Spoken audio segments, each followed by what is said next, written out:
to our survivors and people in the state of New Jersey, really relevant to black issues. We have on our panel Brother Michael McDuffie. Now, you can see that Mike and I look a lot alike. I was his former teacher, but I was really young. I used to have a Jerry curl, right? You see what it did for me? You see what it did, right? We have Sister Reverend Kay Banks. Kay Banks, amen. Reverend Darrell Armstrong. Now, Reverend Darrell Armstrong is going to speak on violence in the community. Reverend Brooks is going to talk about Reverend Banks, poverty in the community, poverty issues. Reverend McDuffie will address issues of education. Now we have two other panelists on their way. Reverend Andre Coffey, who's going to talk about technology and the need to use technology as an instrument of community development. And Reverend George Blackwell will talk about end-of-life issues to look at our health component. So at this time, now we've got 4 to 6, which shakes down to about 20 minutes per panelist, since we've got 6 panelists. And I like interactive stuff, but I want them to do it in their own way. Dr. Armstrong? Yes, sir. So I want to thank Reverend Greg James and Reverend Tuff, and to all our other guest panelists. You all excuse me, I'm feeling a little congested and a little stuffed up, but I think we'll be able to communicate. I wanted to start today by quoting some statistics with regards to the death rate and murder rate in some of our largest cities around the country. And I don't want to be morbid, but I think when we talk about violence in the community, this is certainly something that we need to be mindful of. So, and sorry we can't project this on the screen, but just listen to some of these numbers. These are some of America's biggest cities, and I'm going to give you their population, the homicide rate in 2012, the homicide rate in 2011, the homicide rate in 2012, and then the homicide rate to date in 2013. So Chicago, 2.7 million people. In 2012, it saw 506 murders. To date, in 2013, and this was as of July, so we're going to presume that there's been, sadly, some more deaths in the Windy City. 292 to date in 2013. New York, 8.2 million people, 414 homicides in 2012, 223 to date in America's largest city. Los Angeles, where I'm from, 298 in 2012. Incidentally, back in 1994, 95, LA saw over 1,200 murders, and that number has been reduced. So I was quoting some statistics, ladies and gentlemen, those who were just coming in, around the homicide rate. And listen, I want to make this different than which city is safest. Because I simply want to talk about some of the cities that have seen great murders have also not been deemed America's deadliest cities. But I just want to strictly talk about homicide, because the reality is when we talk about violence in the black community, you talk about homicides, the great majority of those homicides are young black men and young black girls, and then followed not too far behind by some of our Latino young brothers and sisters, and so forth and so on. And so I was saying that the most murderous city in the United States of America, we all know this, in 2012 was Chicago, 506 murders, and then to date 292 homicides in the Windy City. New York, America's biggest city, 414 murders, homicides in 2012, 223 to date.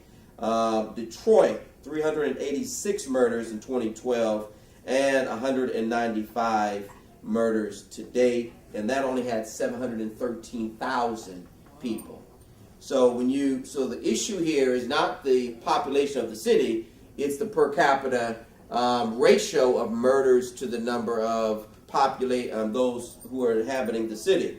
And as you all know, Detroit has undergone a tremendous and sad occasion with filing its level of bankruptcy, and I'm going to come back to that in a minute. Philadelphia, right across the river, 329 murders in 2012. Incidentally, in 2011, 324 murders and 189 to date, and that city is 1.5 million, about double the size of Detroit.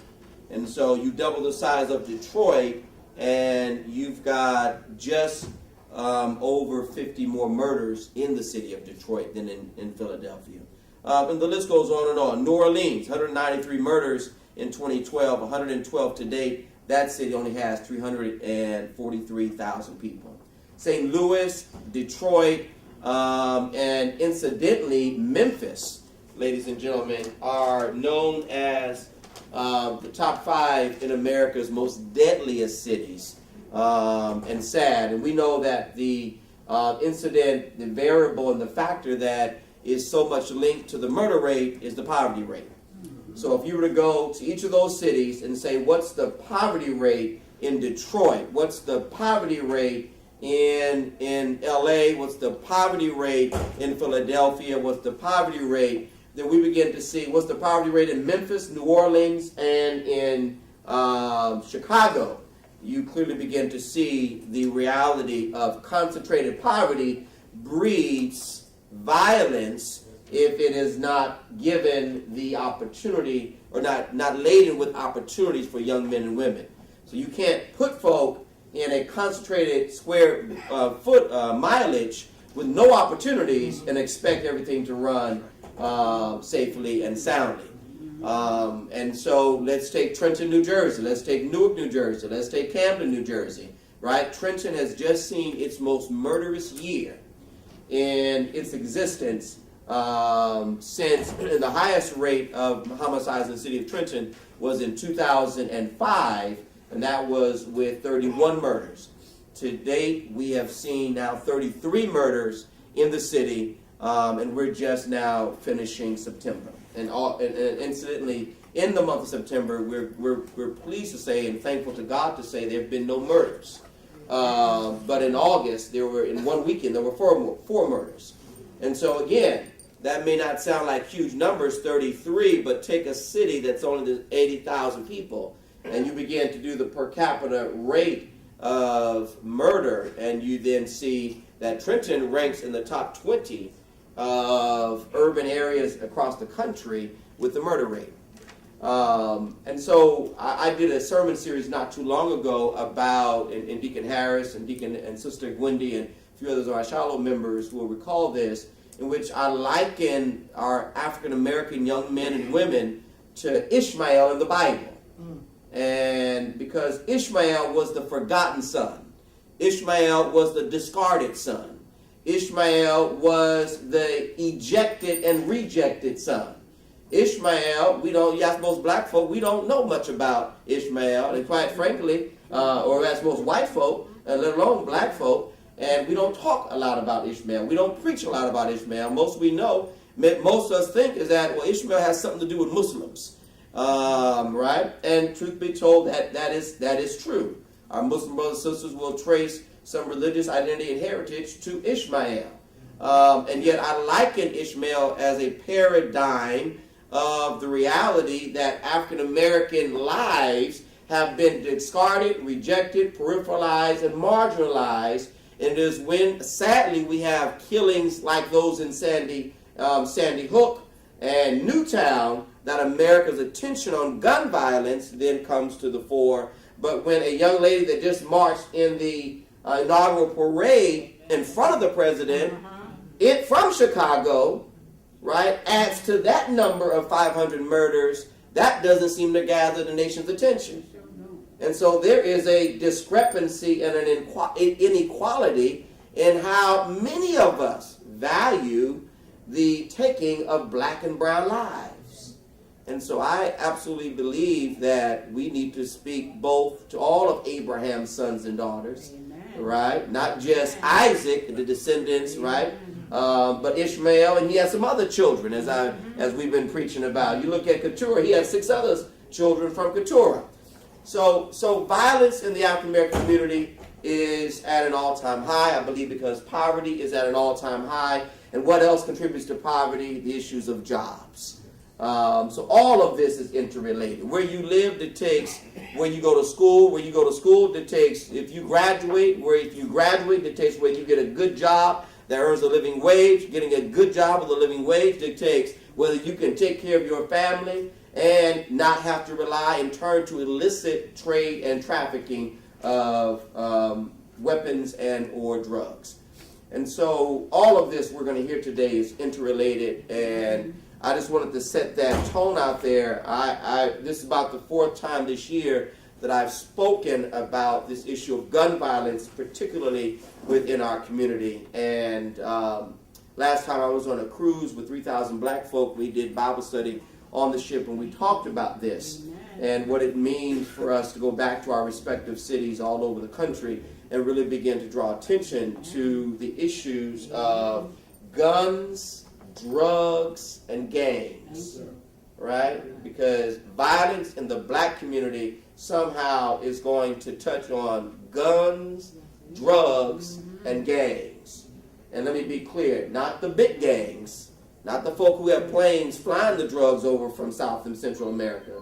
That's a different kind of gang. Not the gangs that got boats that are shipping it over into the ports of Miami and other places along the eastern seaboard. That's a different kind of gang. Those gangs pimp and prostitute black and brown gangs like Bloods and Crips, so that we focus our attention on the young black and brown boys, and we don't really go after the greater reality of what's contributing to the drug trade. I'm one of those conspiracy theorists, and I don't say it a lot, but I do say it, right? Somebody in 1968, 69, 70, 71, 72 made a decision to pump Oakland and South Central LA and Chicago and Philly and Newark with some illicit substances that they got from somewhere. Amen. And from that moment on, in the late 60s and early 70s, we were winning the war on integration. We were losing the war for souls and spirits. Because our people, right, not just ours, but our people lost their minds literally and began to abuse their children in ways that were unimaginable, which then led to a skyrocketing of children in out-of-home placement. So I wanted to just paint the picture, Reverend Dr. James, around the homicide rate. And listen, we live along the Steel Corridor, which many of us, all of us, I'm sure know, has the most guns trafficked, some say in America, between going up from Philadelphia, through Philadelphia, up through the Central Jersey, on up into New York, and points disseminated from out there. And so, again, when we talk about guns and gangs and drugs, we're talking about adverse effects that are ripping families apart and that are causing generational poverty, that are causing kids to be displaced from their children, to not know what their identity is, and it leads to ongoing perpetuation of all of the illicit issues that we're talking about. So if I were to leave anything with you, it's the number of murders, homicides that we're dealing with. Now, Deacon Harris and our congregation in Trenton have been part of a collaborative of agencies that recently saw today announce a $1.2 million infusion from the Attorney General's office and the Prosecutor's office and the city, a partnership between the Attorney General, the Prosecutor's office, and the city police director to try to not only address the issues of guns, gangs, and drugs, but also to do some issues of what causes young boys and girls to go into gangs and guns in the first place, and that is the lack of opportunities. And so while we're also putting the Band-Aids on and trying to figure out how to stop gap stuff, we got to go upstream and figure out what's leading to the perpetuation of these issues. And listen, I said this recently too, that not to discredit or not to dismiss the reality of international terrorism, but gangs and guns and drugs in the United States of America is as much a threat to American democracy as Al-Qaeda and other terrorists are in Kuwait, Afghanistan, and Pakistan. And that if we put cost $1.2 billion to build a nuclear class submarine, $1.2 billion. I had the numbers up showing it during a presentation to some folks just a couple weeks ago. $1.2 billion for one nuclear class submarine. $10.5 million for one F-18 jet. Just don't build one nuclear class submarine just 1 year. And put that $1.2 billion into educational and family support and preschool and after school programs, and what kind of difference will we make on American shores, let alone just putting one more nuclear submarine out somewhere in the Indian Ocean or the Atlantic Ocean or the Aegean Sea or wherever else we're putting them. And so it becomes an issue of priorities. And as I said, violence is perpetuated by poverty. And just use your mind for another graph. If I were to put another graph up from the Children's Defense Fund, from their annual State of the Children report. They do it every year. In 2011, the report, Marion Wright Edelman's report, said that Americans' child poverty rate was 20.7%. 20.7%. Meaning 1 out of every 5 children in the United States of America were living in poverty. And if you did the racial schematic, 35.6% of black children in the United States of America are living in poverty. 33-point-something% of Hispanic children. So whereas 1 out of every 5 children in America across the racial divide lives in poverty, 1 out of every 3 black children live in poverty. 72.3% of our black children are born out of wedlock. So you just do the math with those two statistics right there. What's feeding gangs and guns and drugs? It is the lack of family. It is the disintegration of family structure. I'm not impugning single parents, but it is the disintegration of family structure coupled with the reality of poverty, child poverty in America, that is leading to the perpetuation of violence in our communities. So if I were just to leave those 3 graphic numbers with you, 3 or 4 images with you, one is 70.2%. That number has not declined. It's gone up since I started quoting that statistic, 7 out of 10 black children born out of wedlock. I was quoting that statistic back in 2003. It's now 10 years later, and the number has gone up. 72-point-something% of black children born out of wedlock. Out of wedlock pregnancies, poverty rate, 35.3%, so just round up 36%. Out of wedlock pregnancies, poverty rate, the cost of a nuclear class submarine or military investments, billions and trillions of dollars, right? And then the reality of the homicides that leads to. 506 in 2012 in Chicago. New Jersey's homicide rate, I'm still adding the numbers up from Camden, Patterson, Newark, Trenton. So we know in Trenton it was 30. It was 30 last year. I think Jerry was 29 in Trenton. Again, the highest year was in 2005 with 31. But right, add the numbers up across our state. And you're looking at the size of New Jersey, 8-point-something million people, right, compared to the city of New York, 8-point-something million people. And what's the numbers of murders that we see in 21 counties, 580-something municipalities? I think in our urban cores, Jersey City, Hudson City, New Brunswick, Perth Amboy, Trenton, Vineland, Millville, Camden, you name it, Newark. It is a reality that is driven by those things. So I'll stop there, Reverend James. Hope I painted a picture that helps lead to a conversation later. Thank you, Reverend.